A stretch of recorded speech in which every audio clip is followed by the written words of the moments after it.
Hi and welcome back to the channel. Now, in this week's episode or review, whatever you want to call it, discussion, we're going to be returning to the thorny issue of Mobile Fidelity Sound Lab and their original master recordings. Now, this is the most recent Ultradisc I've got, Eric Clapton Unplugged, as you can see. And this is a 1992 release, one of the earlier of the MTV Unplugged series. Being 1992, it's sort of well into the digital era, and I believe that this is a digital recording. Certainly on release, the main release was CD, primary release was CD. I think there was a couple of, I think there was probably a cassette and vinyl releases too, but clearly the, the main market was CD. And on trying to ascertain whether it was digital recording or an analog recording, I obviously did quite a lot of Google searches. And I came up with a very interesting website called magicvinyldigital.net. Now, there's a guy here called Jeff whose site this is, and he reviews records, basically, it looks like. I was unaware of him before. I don't know him. Don't know where he's based. Anyway, but he's reviewed this, and so first of all, he's reviewed it in just about every edition that there is that I'm aware of, and I'll run through these because I will put a link down below to this to his review, or his collection of reviews, if you like. But what he covers is so he's got the vinyl 1992 vinyl edition, a 2011 double vinyl edition, which I assume is 45 RPM, 1992 cassette edition, the 1992 CD edition, the 2013 deluxe CD edition, 1998 DVD stereo edition, 1998 DVD 5.1 edition, 2021 Amazon Music HD streaming edition, and then the 2022 Mobile Fidelity Onestep, and the 2022 Mobile Fidelity SACD. So take my hat off to him, honestly. That's an impressive amount of work he's done there. So, as I say, I'll put a link down below. You've got to go and have a look for you can't take that away from him, what he's done. Anyway, now, I don't know how he's done this, but he's done some dynamic range measurements, and he's also done some spectrographs, some sort of spectrum analysis. Now, I don't know how you do that. I've seen dynamic range measurements done from digital sources, so I get that. I think you even get this information on Tidal, frankly, or Rune. Yeah, Rune, I think, gives you that information. But I've seen little applications that will allow you to measure, WAV files or whatever for their dynamic range content. How you do that across digital and analog sources, I don't know. But anyway, that's what he's done, and we'll come back to I'll come back to that. But the point of this mentioning that is that he, from his analysis, is fairly convinced that the recording of this, well, he states that the recording of this from his analysis, I'll take his word for it, I don't know for definite, but he says that it's a 16-bit 44.1 kilohertz sampling frequency recording, i.e. it was just recorded for CD right from the word go. That may or may not be the case, but anyway, I do suspect it's digitally recorded, so there we go. Before I get into the sound, and I'll refer back to Jeff's findings a little in that, but before I get onto the sound of this, or this particular Onestep. I just want to tell you a little bit about Eric Clapton Unplugged. And just the general sound quality of the recording of the CD versions that have been out since the 92. When this came out, I was working as a rep for Celestion, the loudspeaker manufacturer. This came out and we just played it endlessly at hi-fi shows, as did pretty much every other manufacturer, for years and years, frankly. It's such a clean, impressive, dynamic recording. I mean, it is seriously dynamic, seriously open, really, really clean, really, really impressive. Possibly a little bit sort of Technicolor, maybe a little bit more than a bit Technicolor, possibly very Technicolor, a little bit over the top. And as such, on extended listening, and it can become a little bit grating. And obviously, if you're a customer just popping your nose into a demo room and you hear, one or two tracks, it'll blow your socks off. When you're in that room all day, and then the next day, and then the next day, it'll start to melt your brain. But anyway, it's impeccably recorded. It's so impressive. But just to go on about the pros and the cons of the recording in general, it is startlingly clear. It's startlingly dynamic. Just to return to Jeff's dynamic range measurements. Interestingly enough, I think the CD had a dynamic range measurement of 15. He gave it. It gets. Now that's really good.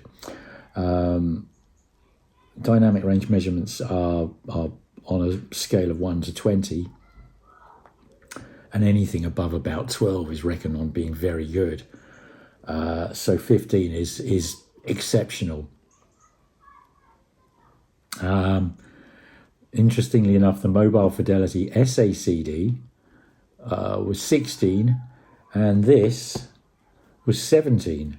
So, that is interesting to me. That is very, very interesting to me. So this is more dynamic than either the SACD, which will have been made from exactly the same source as this, or the CD, which is kind of the original, if you like.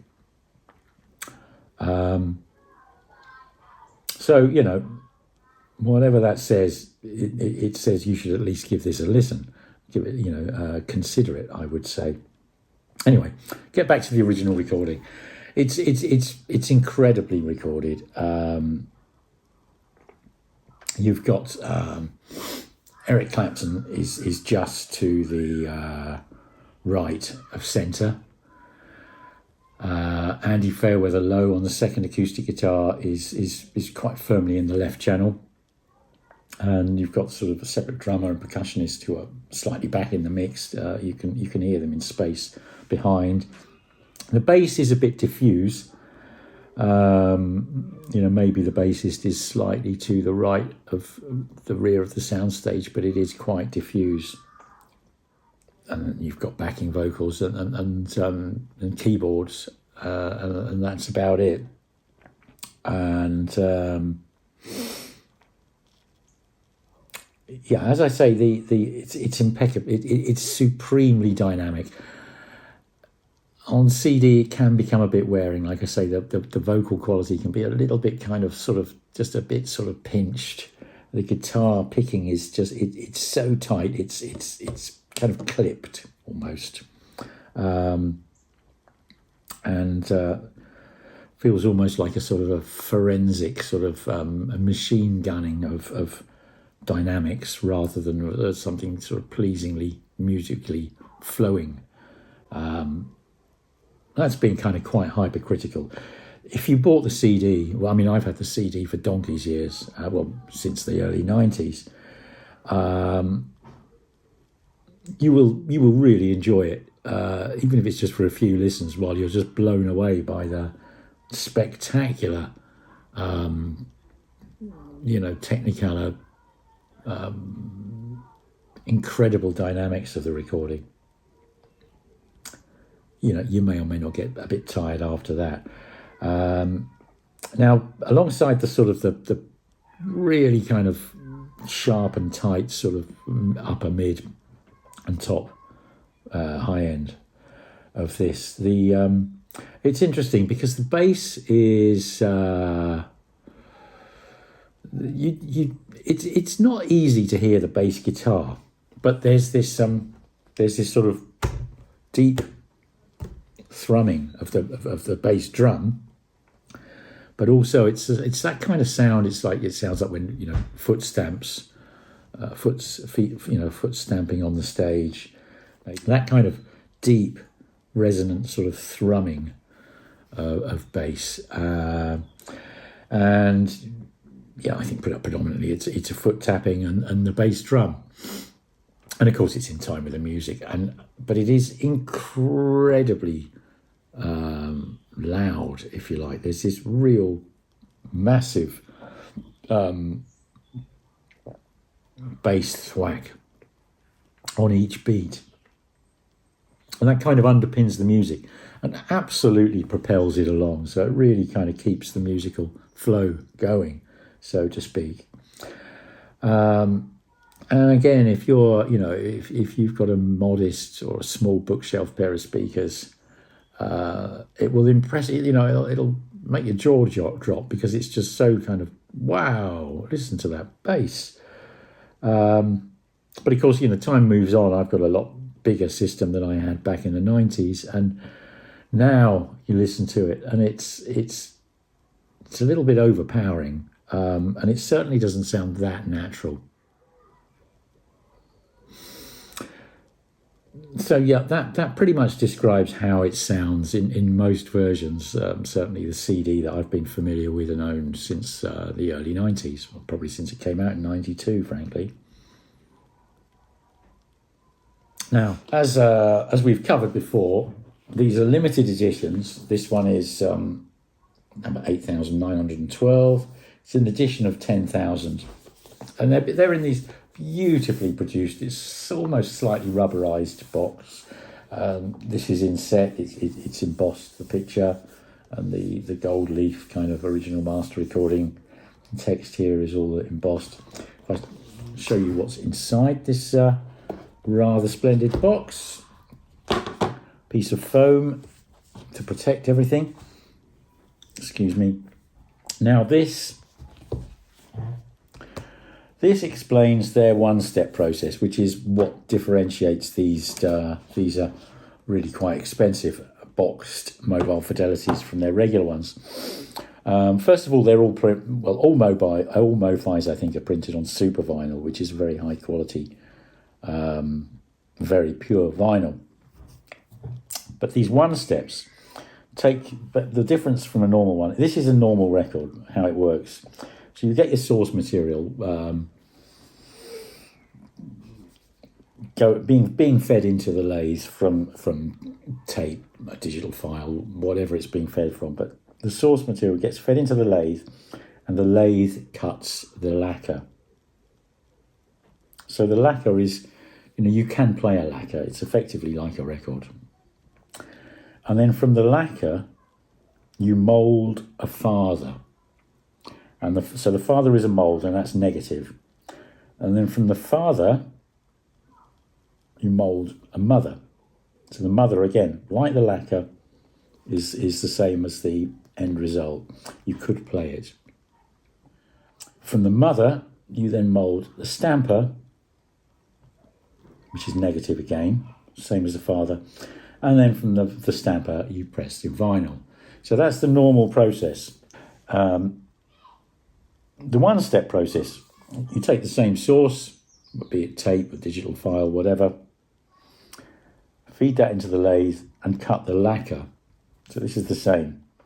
From the lacquer, you make what they call a convert, which is basically the father. You can only make one convert from a lacquer. In making the convert, the lacquer is destroyed, I think. I'm not sure on that. And then from the convert, so the convert is kind of like the father, but then you're using it like you're using the stamper to make vinyls, to make the vinyl LPs. So, you know, again, from a convert, you could make maybe between 500,000 out of a convert. If you want to make more copies of that and this, then you need to recut another lacquer. And, you know, each one of these will have a different matrix number on it. And that's why people read the matrix numbers. And, you know, if you're looking at old LPs, you'll see the, you know, oh, that's from, like, this piece of vinyl's from stamper number such a, and mother number such and such. Anyways, that's the one-step process kind of explained. And by cutting out these two stages of moulding, or more appropriately, I guess you would say these two stages, there's, you know, logically, and you know, to my ears, there's a definite improvement in quality, and it kind of makes sense. So that's the one-step process explained. You get this, here's just a kind of copy of the album sleeve notes in nice 12-inch form. It's all very nice. And then I'll take these both out. And that's the bottom of the box with another piece of foam. Let me just put that down there. And then you get two LPs, because this is cut at 45 RPM, which again, like the one-step process, cutting at 45 versus 33, it's a logical, it's very understandable why that would improve the sound quality. Each second of music has more inches of groove in which to carry the information. It's kind of a no-brainer for an improved quality. But it's not altogether always better, but it's you know, generally it is. If I just show you inside one of these, what you get. Just put all this back. So this is typical with all MOFIs. You get an inner card sleeve, which just helps protect things, keep it nice.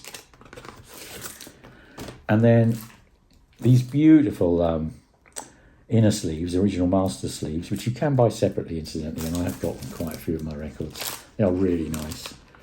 And then there's your LP. So it's 45 RPM. So side one of this is Signe, Before You Accuse Me, Hey Hey, and Tears in Heaven. And it's pressed on super vinyl. And I don't know if you can see that. Maybe if I hold something white up behind it, you can. But it is, can you see that? It is actually semi-transparent. Hello, Toby. That's my cat's just come in to say hello. And it's very, very pure vinyl. It's very, very quiet, low surface noise.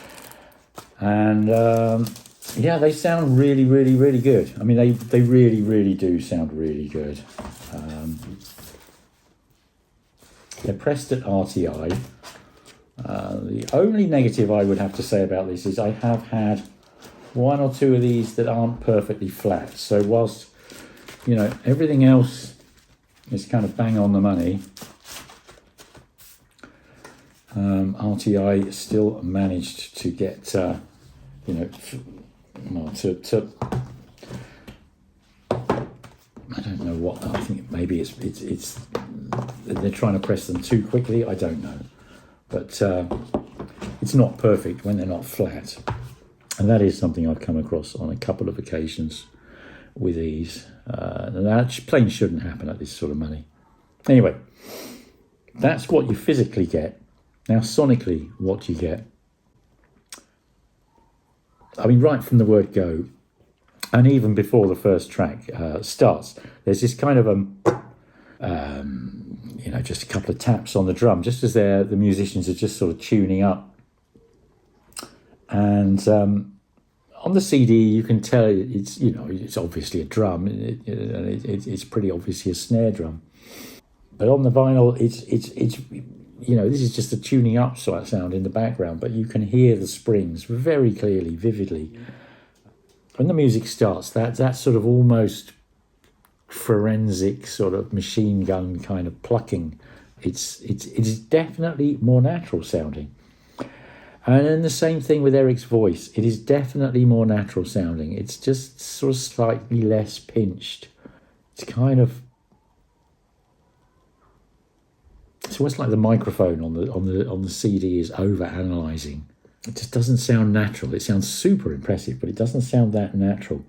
And this sounds a lot more natural. And then the other thing that's of quite apparent, if you remember, I mentioned that real kind of deep bass boom that really propels it along. It's quite pleasing, but again, after a little while, it becomes quite irritating because it's just there all the way through. It's just really deep thump, thump, thump. Reminds me of I've got some Argo recordings recorded at the Snape Maltings of Benjamin Britten sort of operettas, that sort of stuff. And you can hear the performers on the stage, and you can hear their footfall and just a boom, boom. And it's you know, that's quite magical because it sort of recreates the reality of the event.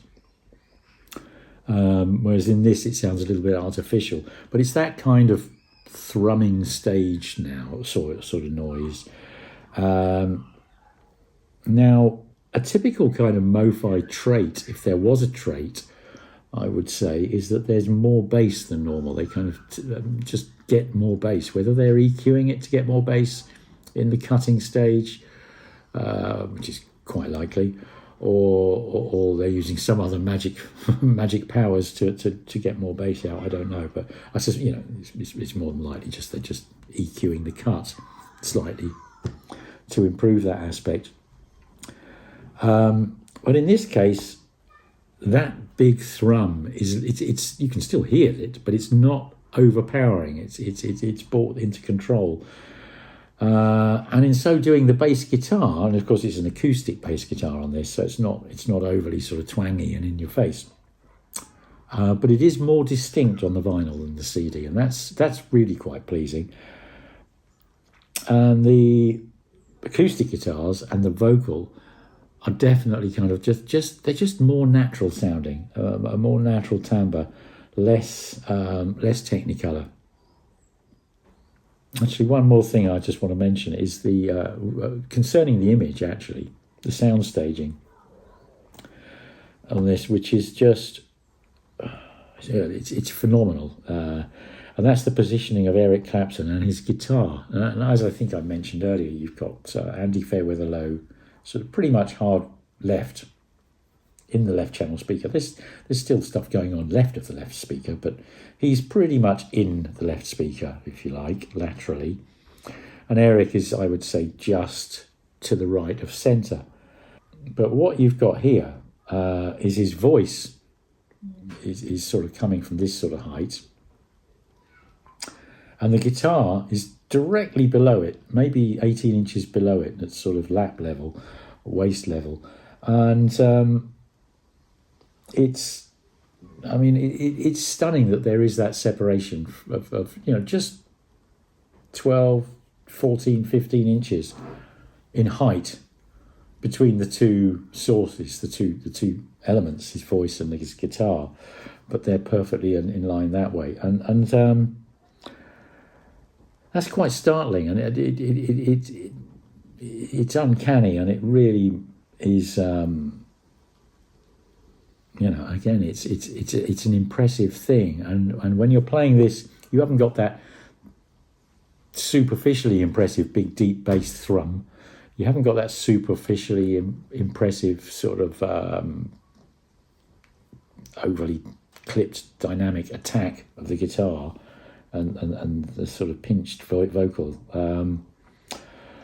But you've got this beautiful naturalness. So as the MOFIs go, this is a good one again, and let's assume this is from a digital source all the way through. As I say, I don't know for definite. And, you know, we have got, according to to Jeff, whatever his name is on, I've forgotten the name of his channel. Hang on, let me just, it's not a channel, website, Magic Vinyl something or the other, wasn't it? magicvinyldigital.net. So, he's done a lot of work. He's listened to everything. And I don't know if he mentioned which was his favourite, but certainly, in the dynamic range measurements, this one measured very, very, very well. But they're all, I should imagine even the cassette is super impressive in that respect. So, yeah, I think it's a beautiful piece of music. I mean, it's a beautiful set. It's I mean, in the latter era Clapton, for me, it's a standout part of his catalogue, really. I very much like sort of early Clapton. Love Cream. Absolutely love Cream. Derek and the Dominoes. Clapton's first 3 or 4 albums, maybe up to about the mid-70s, and then I kind of lost interest, frankly. And this is the only thing since then that really stands out for me.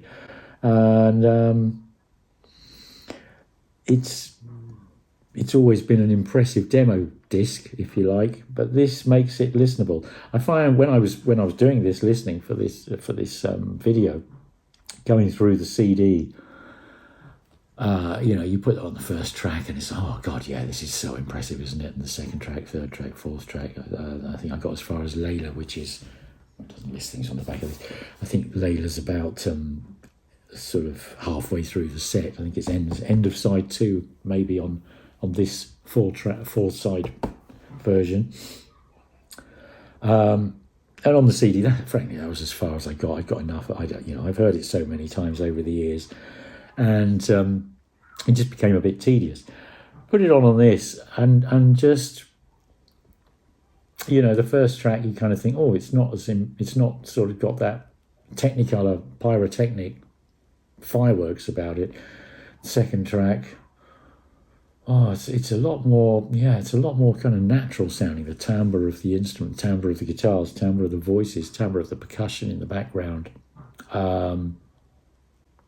Interestingly, on Tears in Heaven, I don't know what it is. I can only imagine, looking at the musicians and the track listing, that there's a harmonium being played, but it sounds for the life of you like there's a horn section, trumpets and things in the background, but I'm guessing that's the harmonium. I don't know,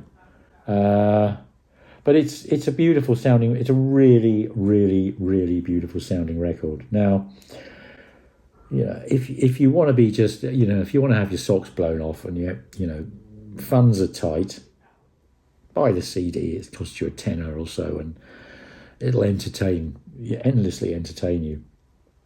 If you've got money to spend, because this is going to cost you well over £100, so it's the nicest version I've heard. So, is it worth the money? That's a hard one to say, really, but it's really good. It's really, really, really good, and I'm glad I've got it, and it'll be a keeper.